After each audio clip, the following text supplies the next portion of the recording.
When you load a website on your phone right now, you probably imagine your request floating up into something called the cloud and the answer coming back down to you through the air. That mental picture is not just simplified, it is completely and fundamentally wrong. The truth is that the moment you tap a link, your data begins a physical journey of potentially thousands of miles, racing through glass tubes thinner than a human hair, traveling along the bottom of the ocean floor, passing through buildings the size of small cities, all in less time than it takes you to blink. The internet is not in the sky. The internet is the largest physical machine human beings have ever built, and almost nobody knows what it actually looks like. Today, I am going to show you the real journey your data takes, and by the end, you will never look at loading a web page the same way again. Let us start by destroying the biggest myth about the internet. When people hear the word cloud, they imagine their data living somewhere up in the air, weightless, wireless, floating. Marketing companies deliberately encourage this image because it sounds clean and magical, but there is no cloud. The cloud is just someone else's computer sitting in a physical building somewhere on Earth. And here is the part that genuinely shocks most people. The overwhelming majority of all international internet traffic, somewhere around 99% of it, does not travel through satellites or through the air at all. It travels through physical cables lying on the floor of the ocean. Right now, as you watch this, there are hundreds of cables stretching across the bottom of the Atlantic, the Pacific, and every other ocean, carrying nearly all of the data that connects continents. Satellites handle only a tiny fraction. The internet is overwhelmingly a wired physical underwater system. The wireless part you experience, your Wi-Fi and your mobile data, is only the last few meters of an enormous physical journey. So let us follow your data from the very beginning. You type a website address into your browser and you press enter. The first thing that has to happen is translation. Computers do not actually understand website names. Names are for humans. Computers only understand numbers called IP addresses, which look like a series of digits separated by dots. So before anything else can happen, your device needs to find out the actual numerical address of the website you asked for. To do this, it contacts a system called DNS, which stands for Domain Name System. DNS is essentially the phone book of the entire internet. Your request goes to a DNS server, which looks up the human-readable name you typed and returns the numerical address that actually identifies the computer hosting that website. This happens in milliseconds, and you never see it. But without it, the internet as you know it could not function. Now that your device knows the address it needs to send its request. But here's something most people never learn. Your data is not sent as one single continuous stream. Instead, everything you send and receive on the internet is broken up into small chunks called packets. When you load a web page, send a message, or stream a video, all of that information is chopped into hundreds or thousands of individual packets, each one labeled with where it came from, where it is going, and what order it belongs in. These packets do not even necessarily travel together or take the same route.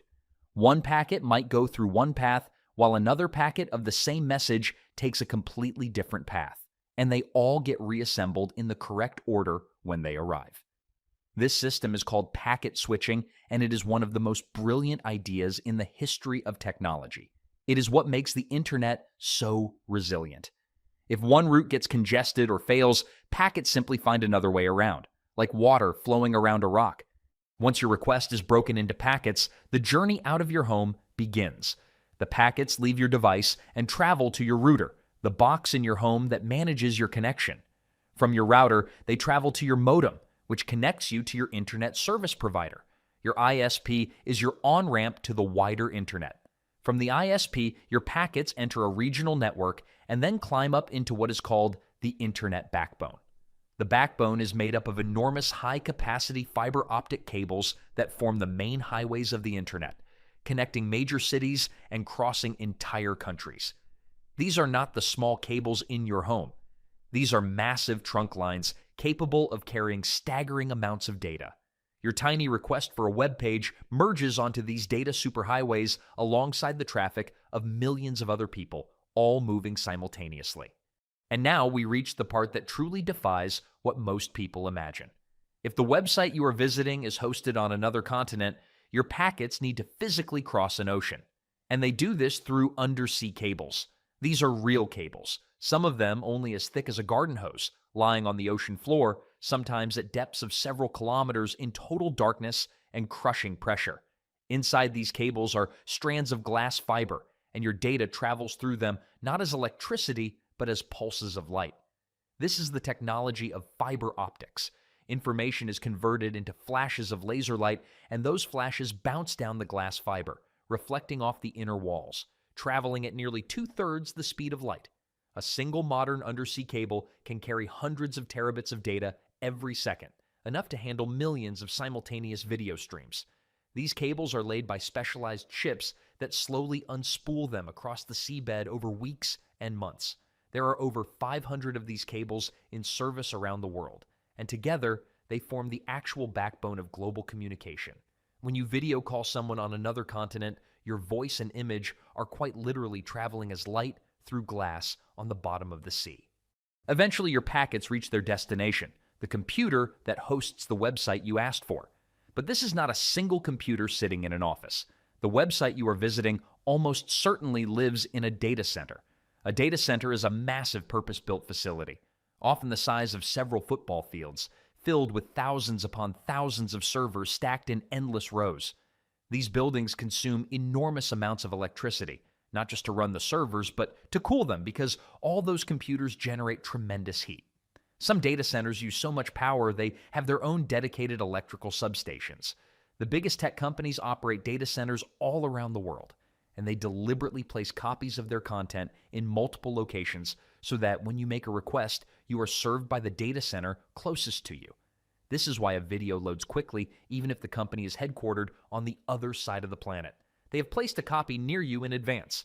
Inside the data center, your specific request is received, processed, and the requested web page or video is prepared to be sent back to you. Now everything happens in reverse, but even more impressively. The data center breaks the web page you requested into packets, just like your device did. Those packets begin their journey back to you, climbing onto the backbone, potentially crossing the same ocean through the same undersea cables, traveling through your ISP, arriving at your modem, reaching your router, and finally being sent the last few meters to your device, either through an Ethernet cable or wirelessly through Wi-Fi. Your device receives all the packets, checks that none are missing, reassembles them in the correct order using the labels they carry, and renders the complete web page on your screen. And the truly astonishing thing is that this entire round trip from your tap to the fully loaded page, including a possible journey across an entire ocean and back, typically happens in a fraction of a second. So why does something this complex feel instant?